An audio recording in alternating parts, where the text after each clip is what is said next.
The artist and writer Austin Kleon once wrote, "Draw the art you want to see. Start the business you want to run. Play the music you want to hear. Write the books you want to read. Build the products you want to use. Do the work you want to see done." The reflection points to the idea that nothing is completely original and done. Every creation is, in fact, a collection of influences, experiences, and lessons accumulated over a lifetime. That thought made me think of my guest today. Imagine a boy from humble beginnings in India learning about discipline and hard work, and thinking about business from the very first time. Now imagine him receiving a device and choosing to become an engineer. At the right time, he leaves his country and moves to another one. He goes on to become a consultant, then a founder, a professor, and an investor. These identities do not replace one another. Rather, he moves forward, carrying each one of them with him. You see, some people spend their lifetimes chasing a title, a label, but life seems to be something closer to a synthesis. Sriram Sundararajan is a venture capitalist, educator, and innovation strategist, operating at the intersection of startups, academia, and emerging technology. Based in Silicon Valley, he teaches at Santa Clara University while investing in frontier innovation through HypergrowthLabs Capital, helping founders bridge global ecosystems, scale responsibly, and build companies that create both economic and societal impact. But what strikes me most isn't the diversity of his titles, but his lack of attachment to them. In a world where investors tend to circle up with other investors, academics with academics, and entrepreneurs with entrepreneurs, Sriram has built his career by moving fluidly between all these silos. And perhaps that is precisely why he's able to spot opportunities that others miss. Today we'll be talking about venture capital, innovation, education, ecosystem building, and above all, the fascinating art of connecting words that typically remain apart.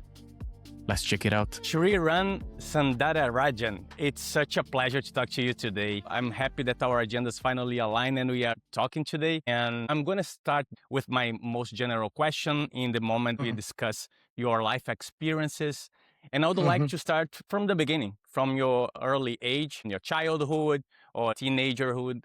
So, what early experience, academic, personal, or professional, first made you realize you wanted to shape startups and innovation, not just study them? Wow. First of all, Silas, thank you so much for having me on your podcast on Peregrine Growthcast. It's really a wonderful experience. I know the conversations that we had led up to this, serendipity probably did its job. But going back to your question, I grew up in India, in South India, in a state called Tamil Nadu. I was born there and then brought up there. And then I did my undergraduate in engineering. But to your question on what shaped up the thoughts, I had a few things going on in my childhood. I did my first cash flow statement when I was about 14 years old. My uncle was an accountant and I was helping him with it. So that probably seeded some thought in my mind about the business side of things. But I wanted to be a doctor. And I was studying to be a doctor and I was in my high school and doing this, but God had other plans. He saved all the patients and I became an engineer. That's what got me started in tech. I was fortunate enough to do my undergraduate in computer science engineering thanks to my advisors. Again, a conversation very casually about which discipline I could take led me to become a computer science engineer. And then when I graduated, it was a struggle in India to find a job, but I was fortunate enough to get a job as a product engineer, which is what got me to the States. I came here developing software, deploying software for schools and educational institutions. I had a lot of opportunity at that time to work with customers, to own independently as a product engineer different aspects of the product. And that got me interested in learning more about what users really want, what customers really want, what's the problem that we are solving. And as I moved to the West Coast, I was in Chicago initially, and then I moved to the West Coast, and then I did my MBA at Santa Clara. That was the beginning of a journey. For the last 2 decades, I've been in the startup ecosystem since I did my MBA here in Santa Clara University. And I'm very grateful to my mentors that really brought me in because I had this flair for financial models and I had this flair for everything entrepreneurial. And I think that mindset is what helped me to stand out in my class. So, one of my professors, who was also a good mentor of mine, invited me to be part of this journey into helping startups. And I got an opportunity to work with startup founders from around the US, from around the world, in trying to help them get funding. Because as you can imagine, 20 years back, we didn't have as broad an ecosystem as we have today where investments come by from angels that easily. I'm not saying it's easy now, but I'm just saying, like, you have a lot of angels today. You have a lot of venture capital firms today. Back in the early 2000s, even during the dot-com time, it wasn't so. There were venture capital firms, but they were mostly the big ones and the mid-sized ones. There were no emerging fund managers to the extent that we have now. So founders had a lot of struggle. Founders faced a lot of struggle, and they had to overcome this by telling a good story, standing out, because the number of startups, probably was huge during the dot-com days. And as we came out of the dot-com bust, there was an opportunity for a lot of startup founders to go for funding. So that's how I actually got started in the startup ecosystem. And as I started helping more founders, I realized there was an opportunity to work with these startups. I was in PwC, was a management consultant and working across different sectors. And I got this opportunity to lead partnerships with Series A through D startups. We would work with these startup founders and we would help them scale and grow. And we would work with them to kind of partner with them and then go to market with them. So it gave me a broader opportunity as well. And I got an opportunity very early on to invest in a startup called Hedera Hashgraph. I did that when I was still in PwC, but I went through all my independence checks and everything to make sure that I could invest.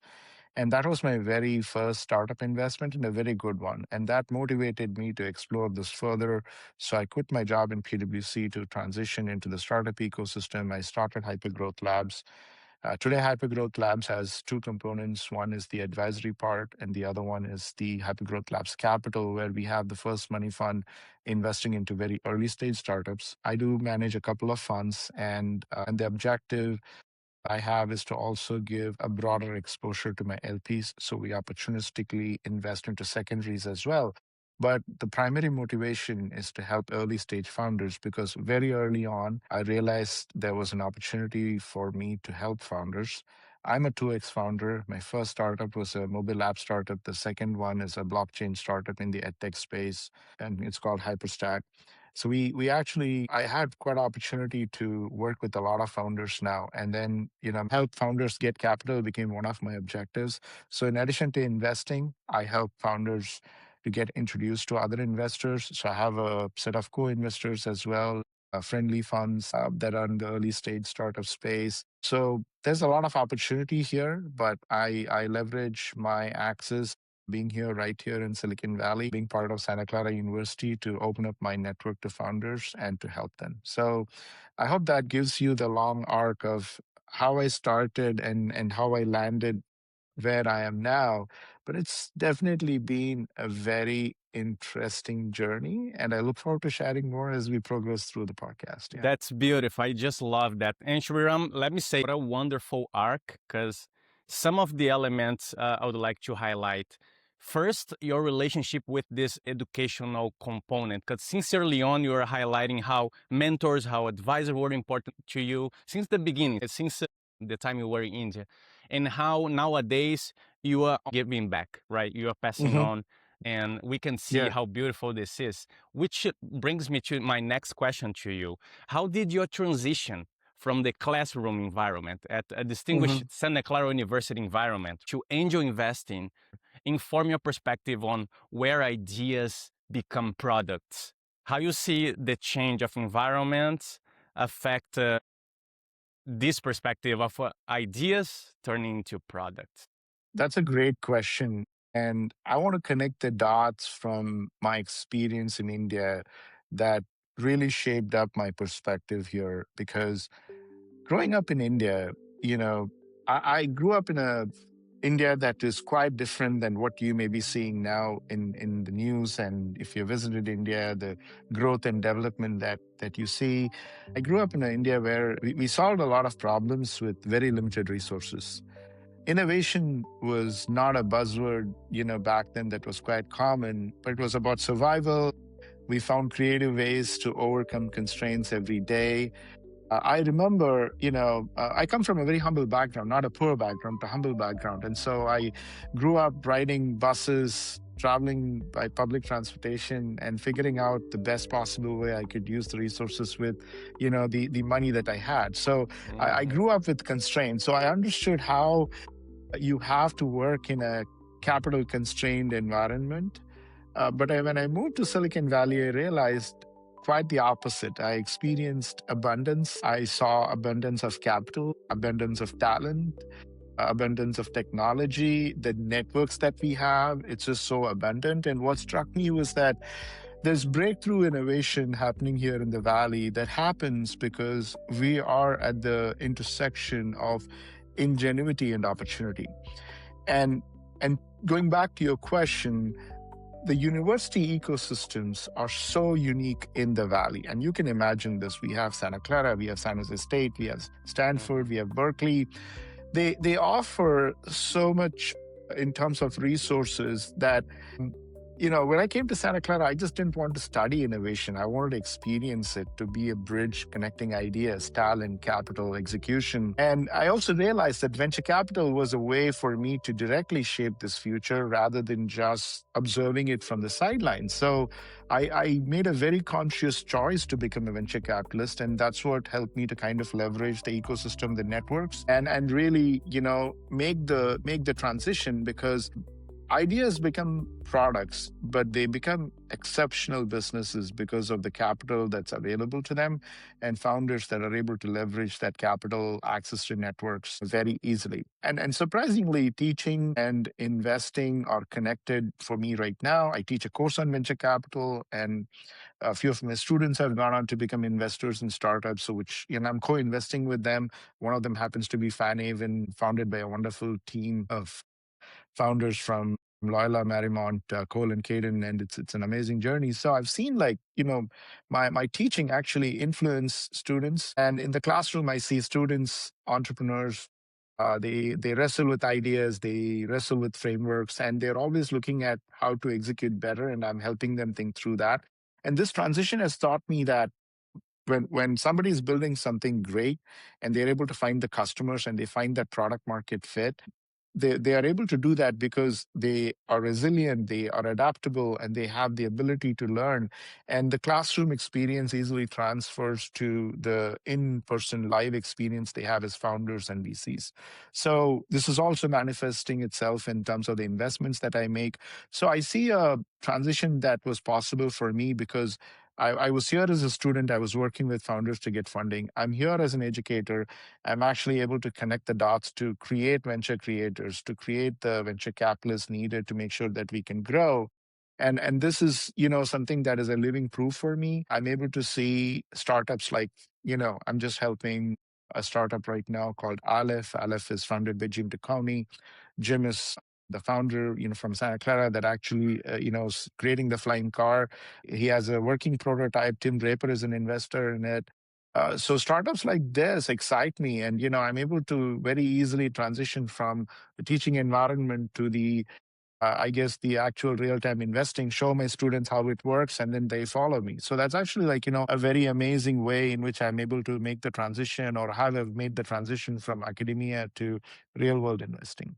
That's amazing to see, and the way you feel so integrated to the ecosystem in multiple fronts, right? It's something I currently see happening. A lot of time our founders they are technical, they are skilled, they are in the problem, but a lot of times they lack some of the other boxes, right? On the educational side or in the network building.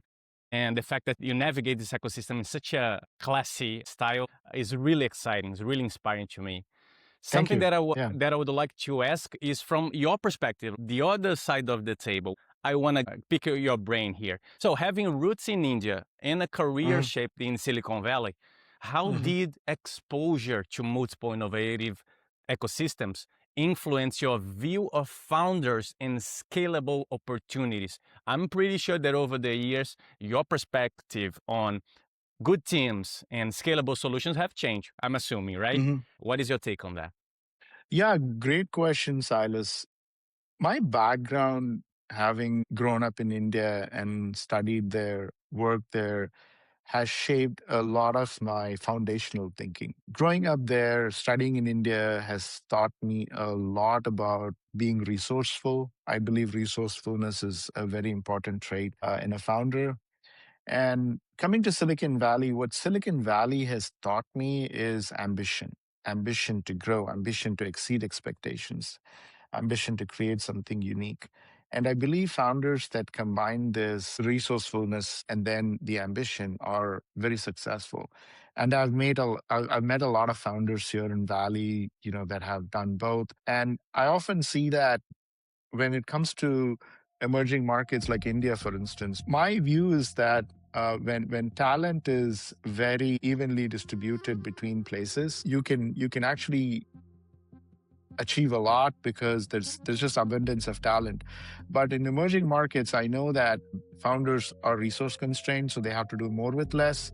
While in Silicon Valley, they learn to think globally from day one. And so this is a opportunity for a lot of founders. When they actually want to think about scalable opportunities, they need to think global, how they can actually build a global ambition. And some of the most exciting investment opportunities for me are when founders combine the global ambition with the deep insight they have. A good example is I had a set of startups that came from India recently to the US. This was from one of our partners, IIT Madras Global. And we hosted them, and I was in the panel discussion. And there was a question about, what is it that I would advise startup founders coming from outside the US? And I would say, get to know your customers, be close to your customers, wherever they are. If you are in manufacturing or logistics and you believe the Midwest is the place where you can find most of your customers, just go there, stay there, talk to the customers, be close to them. I think when I see founders combining their ambition with the insights they have about customers and leveraging them, I see a great opportunity. I think they are already thinking how to scale, how to grow their ambition and grow into that vision that they have built for them. So the future of innovation, in my mind, my perspective is that founders should not be constrained to one geography. Those founders, those in the founding community who can actually navigate multiple geography and get adjusted to them and be more malleable in terms of combining these ecosystems, they are the most scalable ones and they will be the most scalable ones. I've observed this firsthand and I can say that it's going to continue for a long time. Yeah. Hey, Silas here. I got two quick notes before you keep listening. First, the purpose of the Peregrine Growth Cast is to bring you conversations that can completely change the way you think about business, growth, and the life you're building around it. So, hitting follow on Spotify or subscribing on YouTube is actually super important to help push this work further and make it reach more founders and builders around the world. Yes, you're part of this with me.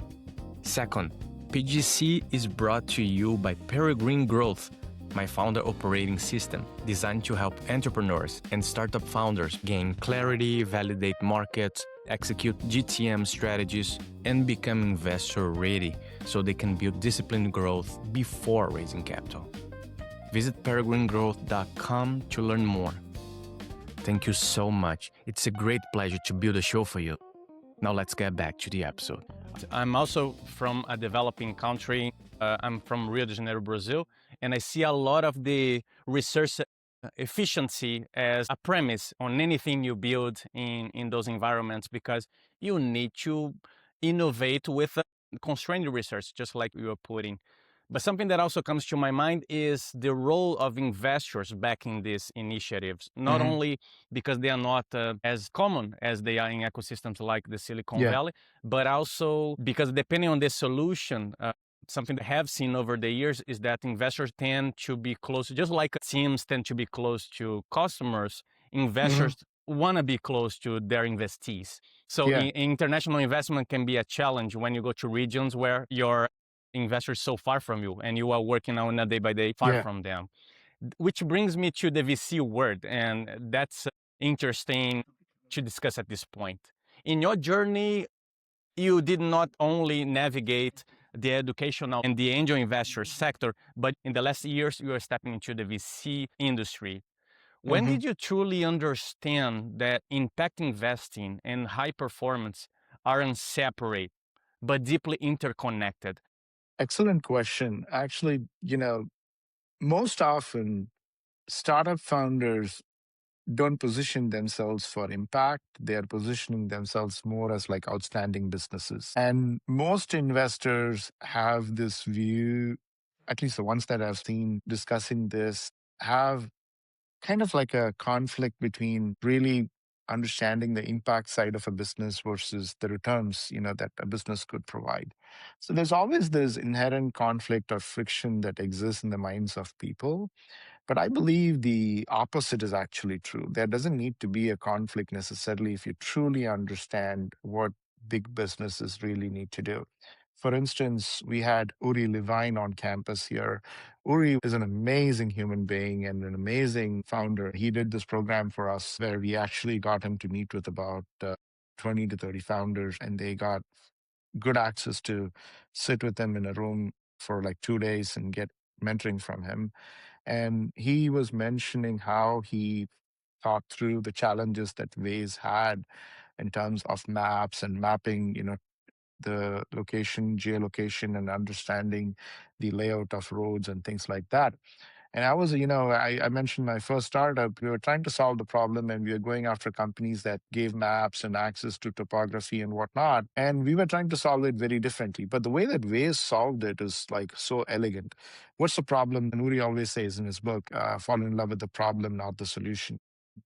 The problem that many of us had back in the post-dot-com era is to get from point A to point B in the quickest possible time, and figure out what's the easiest way in which you can navigate to this place. And he used crowd sourcing of information to really build information into the maps, which solves a real societal problem around, going from point A to point B in the most efficient way. You save gas, you save time, there's less crowding in the roads. You're able to redirect people more efficiently. So there's impact, but there's also returns that as investors saw. They were acquired by Google. So there's an example of someone that said, I'm not building a big business. I'm actually solving a big problem. And I'm going to actually like solve this problem at scale so that I can improve access, productivity, sustainability, connectivity. So good founders don't just build big businesses, they actually solve big problems. And so when you solve that, the impact part is actually very evident. And then all you're figuring out is can you now make money off it? And can you actually give returns to your investors? So you're creating value for society and shareholders simultaneously. So impact doesn't need to be a constraint on performance. It can actually be a driver of performance, which is what Waze was. The more they grew, more countries they grew, they actually could show that they could perform consistently. Yes, there were different challenges because every country, every jurisdiction is different, but they were able to scale and show the beauty of how their platform could solve real problems in the market. And that actually resulted in them driving better performance. And the fact that impact is taken from this approach, spectrum perspective, right? It's not necessarily are you an impact driven or are you a profit Hmm. efficient business? Based Hmm. on your investment thesis, would you share a specific investment or founder's decision that changed the trajectory of more than just a business, maybe culture or community or industry Hmm. norms? Do you have examples that Yeah, you feel comfortable to share? absolutely. So I have quite a few investments. across US and India. One of the more recent founders that I'm helping is Jim at Aleph, the flying car. Now, this is a company that's solving problems around transportation and urban mobility, because you can imagine building a flying car is not easy. But what's the problem that you're really solving? You're solving a problem around transportation and urban mobility. And people often confuse this with like, oh, it's a crowded space because there's a lot of eVTOL companies. This is not a eVTOL, it's actually a flying car. The car actually drives, and then you can hop over traffic by actually then starting the flying mode. So it's a very different, modality with which the problem is being solved. And challenges around transportation and urban mobility are going to increase over time. And the sooner we find a solution, the better it is for society. So this motivated me to work with Jim. And he's raising, multiple rounds, but the recent one is actually on VFunder, where I'm actually leading a syndicate for Jim. The other startup founder that I'm working with is in India. It's a startup called Be Early Technologies. The founder is Satya. I met Satya when he was 19 years old in college, and he, was one of the 6 startups that day that I was actually judging in that competition. But what struck me about Satya was not just the fact that he was a very young founder, but he was a very young founder with ambition, who, going back to the point I made initially about combining resourcefulness with the ambition, he was able to demonstrate that in those 10 minutes. And he was solving a problem around gait analysis for Parkinson's patients. And I have very close family members that have Parkinson's. And I've really observed the neurologists make the determination of their gait. And it was very visual, it was prone to errors, and it was time consuming. The patient, had no indication visually in front of them that showed them that gait had a problem. They had to rely on the doctor's interpretation. So Mhm. this was a problem that, the neurological issues are growing. There are a lot of other issues that cause, gait problems. So I really understood the problem, and I said, this is a societal problem. The doctors have a problem, the patients have a problem, and he's trying to solve it. So why not work with him? And I became one of his very first investors. Today we have a syndicate that's investing into him. And all of this was possible because he was resourceful, he was ambitious, he was able to show how he could, really build a, business, but use the impact side of things to really drive the business performance. And he's been successful so far. God bless him. He's doing great. So another example of how you're actually investing, or I'm investing in a founder that's solving a problem at scale, that's building a business at scale, and that would probably be very good from a returns perspective for investors. But really, it's about the impact, and it's about the impact driving performance. So just a few things about like founders like this. We invest in medtech, we invest in other spaces too. Anybody that's solving a problem at scale, I'm actually very interested. Fan Haven is another example. Cole and Kaden are building something around communities for celebrities, for instance, and they are allowing fans to have a single identity that can help the brands, the celebrities, to kind of understand what their fans want in terms of merch, how often they come and buy, how they can be more connected to Hmm. the fan communities, which is information they didn't have before. So the celebrities, the musicians, the celebrities are so happy that they have a platform now that can help them engage with their fans, understand their fans better, and also build a better community. So the most impactful founders, in my mind, don't just build products; they build great businesses that solve real problems. And that just fundamentally changes the conversation about what is possible. And these are the founders, the visionaries that we invest in from Hypergrowth Labs Capital. That's an excellent take. I'm also considering here that the type of investors I really appreciate are those who see their capital allocation as a tool for change. I really like this level of ambition with capital used Mhm. intentionally as a drive, right? Something I would love to ask, it's related to the industry. Looking at global markets today, what Mhm. still needs to evolve critically? Leadership mindsets, access to capital for diverse founders, or systemic support across ecosystems? Another great question, Silas. When you look at the 3 things that you asked: leadership mindset, access to capital, and systemic support. Leadership mindset is very foundational. The uh, problems that founders have around leadership are several. Uh, there's institutional leadership, where they have to think about their organization and how everything comes together, the system thinking they need to develop so that they are more holistic about how they are thinking about solving problems. Then they have leadership from a situational perspective. Like, I need to go talk to investors. I'm not able to tell the story right.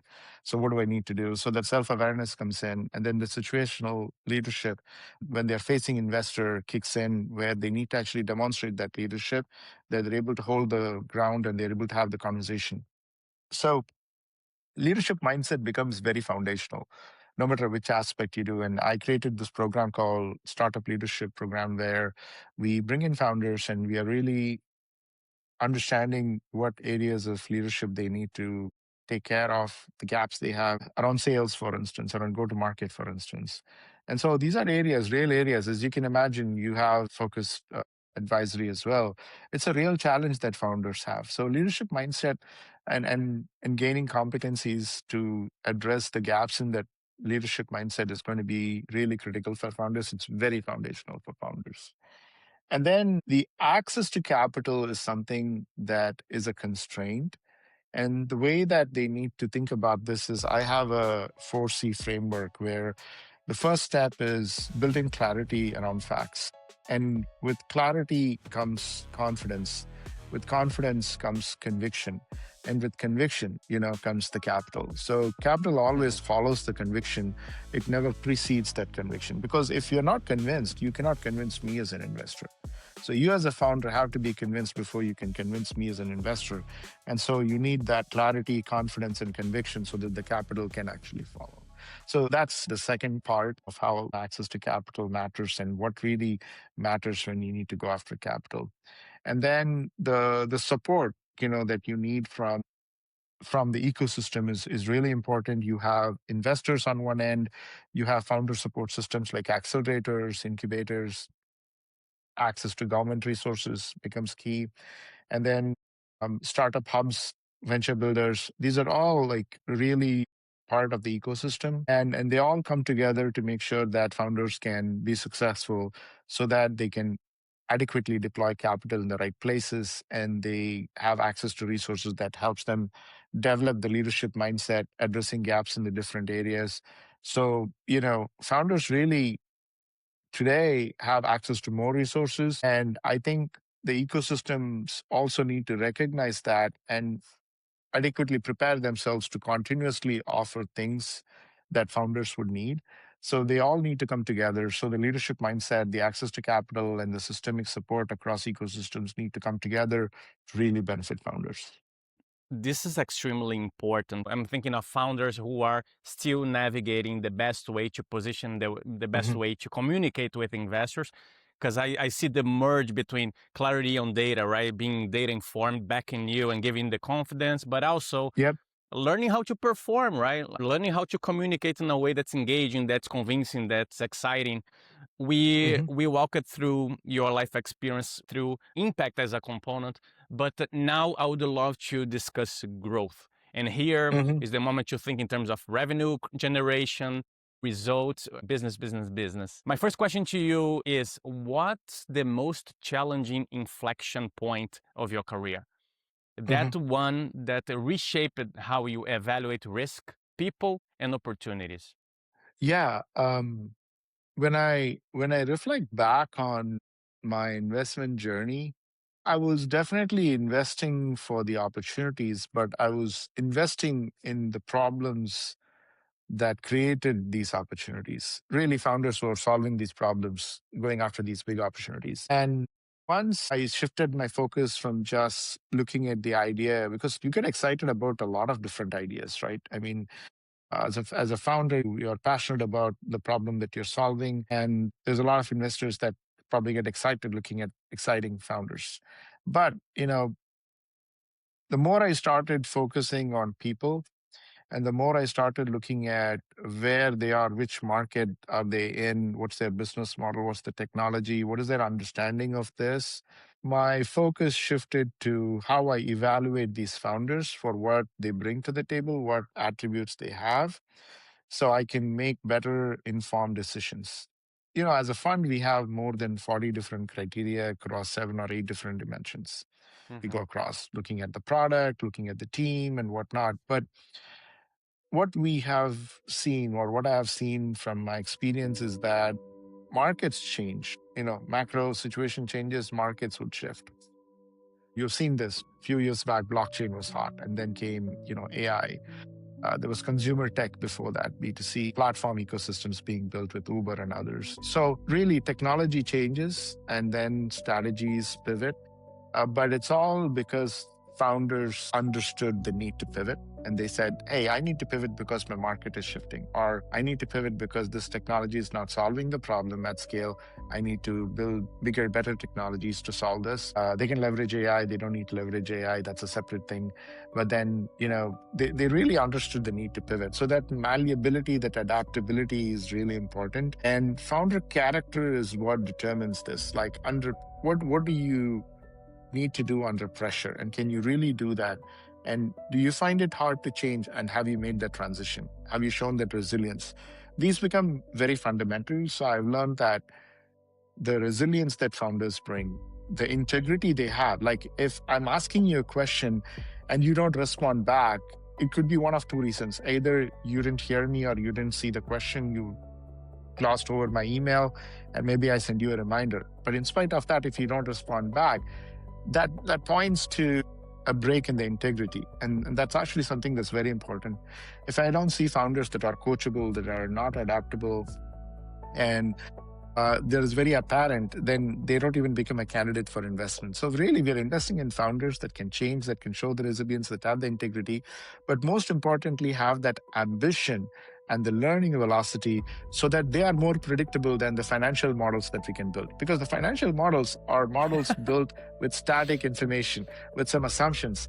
But the model that you build around the founder, around these attributes, is what I have seen is more predictable than just a financial model. Hopefully that makes sense. That's one of the best ways to put that I ever heard. It makes a lot of sense, And I assume from the investor's point, the last thing you need is commit, be on board, go all in, and having a founder you lose touch with, right? It just gets, anyway.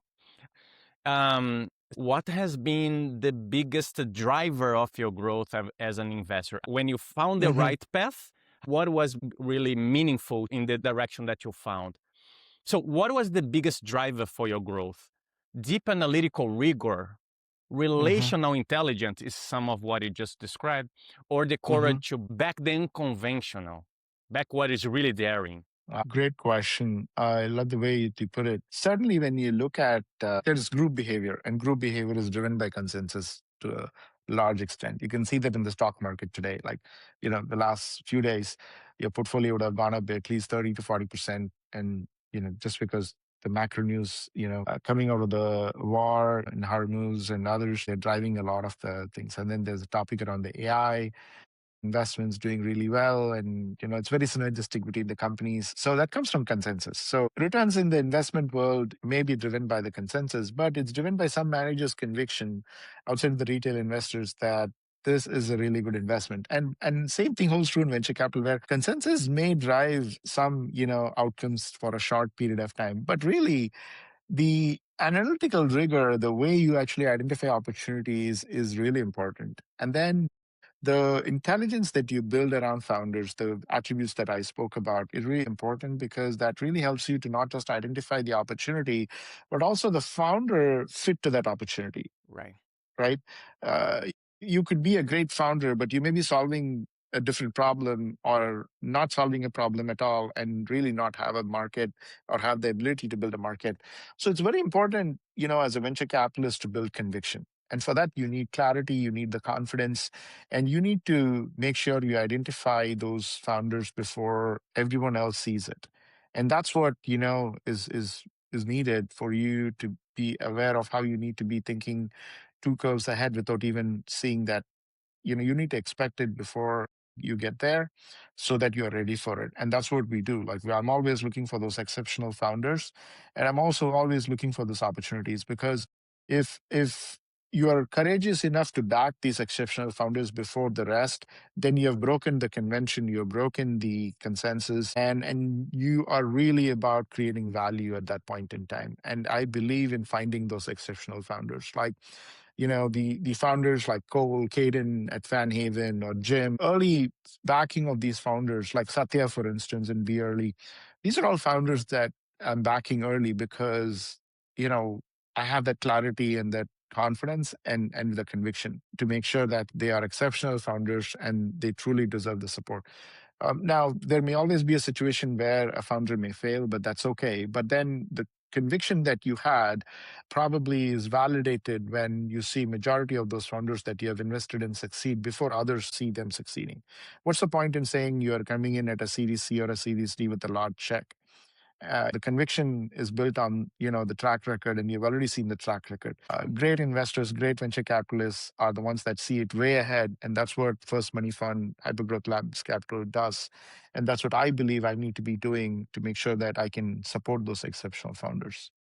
No, and it's extremely interesting, and I'm also considering a possible paradox there because the coachability of the founder is a key element, but Yep.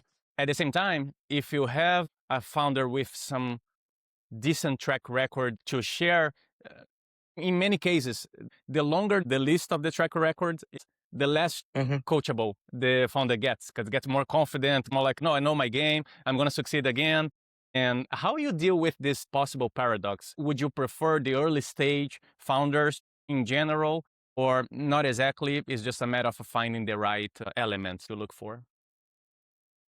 I believe it has to be a combination of both. I don't think founders are born as founders. They are made as founders, or they make themselves into good founders. So everybody has a journey, but they should really be solving a problem. Like, for instance, if you're building a technology that's, for the future, if you're solving a problem around urban mobility like Jim is doing, then you easily make the connection. You're having a dynamic founder that's having that vision and who's really building an infrastructure or the future of technology that can solve that problem around urban mobility. So this is actually really important. And you need to actually make sure that you have both of those and you can connect both of those so that your conviction stays true. And I think that's really important. So you really need to be balancing them out, and that's really important. Perfect. So my last question to you would be, if you could build an investment firm from scratch today, like a perfect one, flawless, informed by what you've learned across India, the US, and beyond, all markets you navigated, where would your attention be? Okay, to answer your question, I have to bring some examples here as well. Shoot. In the last month, I have met founders from India, from Germany, from Brazil, for instance. Awesome. Back to your home country. I had the opportunity to meet students from Link, Thomas, Victor, who actually have this place in Atherton, really amazing place where they incubate startups and bring them to the US to help them understand. I've got an opportunity to meet several startups now from different parts of the world. And we really have a great opportunity in front of us where systems are converging, ecosystems are converging. And so solving problems at scale, no matter which country you are in, is going to be important. So the first framework element would be, do you really have that vision around the global scale that you want to go after? So that's very evident. Because when you are shaping something for the future, let's say you're building the infrastructure of the future, you are building something around sovereign AI, or you're building something around defense, you're building something around aerospace, manufacturing, advanced industrial manufacturing, for instance, solving a problem around energy, something physical, something tangible, and then you're building a frontier technology to go to space, for instance. These fundamentally alter the way that society operates. If a founder is able to describe their vision for what problem they are solving at scale in these places, that becomes the second element of this framework, where you now have the opportunity in front of you and you have the founder in front of you. And you can really combine these two. And even based on the most recent investments that we made, we invest both in primary and secondary. So we invested in Anduril as well. And we believe that there are some compelling investments, like the Aleph story, is very compelling. And they're not building products, they're actually infrastructure bets. and how the future may function. Like the problem around gait analysis that Satya is solving is really a problem around how doctors, neurologists need to be working with their patients and really understanding how gait analysis needs to be done. But also, if you flip the script to the B2C side of things, it's also about how gait analysis become important for us as consumers, with the way we walk, the way we run, the way we jump. Everything can be measured now and can actually help us to understand more about what we should not be doing or what we should be correcting. So the future, is around infrastructure bets. It's around technology that can really solve problems. And without that, maybe the progress would be slow. So I would focus on, startups that are actually leveraging the bridges between the ecosystems. So whether you come from Brazil to India or you're coming from Brazil to US, you're solving a problem that actually can leverage both the ecosystems. Great companies can be built from day one if they think global. So these founders can really think global, then they really actually are solving a problem that presents a very big opportunity for investors. It becomes a no-brainer for investors. And these are the things that I would put in a framework to make sure that outside of the founder attributes that I listed before, these are the things that I would include so that we can actually identify exceptional founders who are solving problems at scale, building for ecosystems that can actually be bridged very easily. Sriram, we are entering your signature moment. So here we are talking about something that you genuinely believe and would like to deliver. By the way, what your last name means? Remind me again, something related to royalty, right? Sundararajan means handsome king. That's what it means. Handsome king. Wow, it's a pretty confident last name. I love that. So I would. It's my dad's name. I have to thank him for that. Yeah. Right. Absolutely. I would love to have a last name like yours. But okay, let's go. What advice would you give to founders and emerging investors who know they can operate at a global level, just like you do, but aren't yet confident to take the leap? Yeah, very thoughtful question. Oftentimes, I find that founders, the biggest mistake they make is they wait for permission. They believe they need more capital, so they have to wait for capital. They believe they need more credentials from people, from customers, and they need to wait for more validation to happen before they think globally. But in reality, if you really look at it, Silas, and you would see this in founders that are successful, they are really confident. They follow through and they act on things very decisively, and confidence always follows action. And you need to be building relationships before you need them. So you need to be prepared. So my philosophy has always been be there before you get there. So good founders build relationships before they even need them. They are constantly thinking about, how do I actually build the ecosystem? And sometimes you need to give before you get. So good founders give. And then they understand cultures, they learn, cultures, they learn more about global ecosystems, and they are very intellectually curious. Like, the questions that you ask show me that you have a high level of intellectual curiosity, and I do as well. I'm very grateful for the opportunity in this podcast to share my thoughts, but the depth of those questions is really what brought out the depth of the perspectives. And founders need to have this. They need to be intellectually curious, and they need to go deeper to understand things better so that they can perform better. And that's how transformative companies are built. Like if you look at some of the companies that have shaped the 19th and the 20th centuries, we are really looking at companies that were built by people that saw opportunities when others had underestimated them. Like Ford with the Model T and the production system really transformed the transportation landscape. The first flights that were built, like right here in Santa Clara, we had Professor John Montgomery, who did the aerodynamic designs to kind of control flights, even before the Wright brothers. And then the Wright brothers actually did mechanized control flights, and they really took things global. All of these require some vision. These were built by people who were initially underestimated, but who really showed the world that they could transform society and have a bigger impact with their inventions. And the future belongs to those that really can create similar inventions that can transform societies, that can cross boundaries, whether these are geographic boundaries, whether these are technological boundaries or there are intellectual boundaries. And related to that, I'm actually building something called the Free Angels Network right now, where founders can come together. They can cross the geographic boundaries very seamlessly. They can cross the technological and intellectual boundaries seamlessly. And founders need to leverage these networks. And founders that are successful are the ones that eliminate their blind spots, that are situationally aware, that are intellectually curious, and really are solving problems at scale. And with that, I wish all the founders listening to your podcast the very best, the investors that are listening to your podcast the very best. I'm here to connect, and I'm more than willing to reconnect with folks that probably, after listening to your podcast, want to follow through on any of the questions that I answered.